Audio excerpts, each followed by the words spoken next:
புகழ் அனைத்தும் இறைவனுக்கே.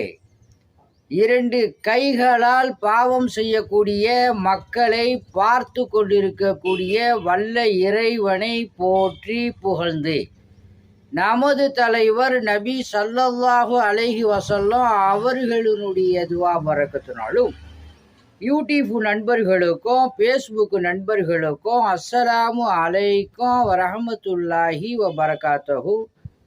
இந்த வீடியோவை சப்ஸ்கிரைப் செய்து கொள்ளுங்கள். அல்லாஹு சுப்ஹானஹு தஆலா உங்களுக்கு சகல விதமான பாக்கியங்களை கொடுப்பானாக. ஆமீன். அத்தியாயம் 2 வசனம் 95.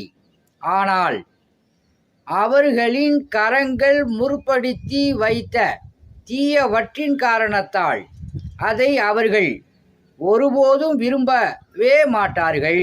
நிச்சயமாக அல்லாஹ் அந்த அக்கிரமக்காரர்களை நன்கு அறிந்தவனாகவே இருக்கிறான் அப்படின்னு சொல்லி அல்லாஹ் சுப்ஹானஹு தஆலா இந்த வசனத்தில் சொல்கிறான். உதாரணம், அவர்களின் கைகள் அதிக தவறு செய்ததினால் அவர்கள் ஈமான் கொள்ள மாட்டார்கள். அவர்களை அல்லாஹ் நன்கு அறிந்தவனாகவே இருக்கிறான் அப்படிங்கிறது தான் இந்த வசனத்தினுடைய டெக்னாலஜியாக இருக்குது. அவர்கள் ஈமான் கொள்ள மாட்டார்கள். அவர்கள் உடைய 2 கைகள் பாவங்கள் செய்த காரணத்தினால அல்லாஹ் சுப்ஹானஹு தஆலா அவர்களுக்கு ஹிதாயத்தை கொடுக்க மாட்டான் அப்படிங்கிறத இந்த வசனத்தினுடைய டெக்னாலஜியாக இருக்குது.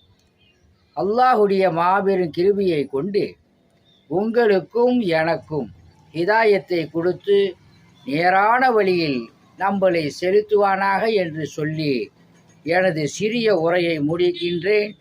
வாஹிரு தஅவானா அல்ஹம்துலில்லாஹி ரப்பில் ஆலமீன். ஸலாமு அலைக்கும்.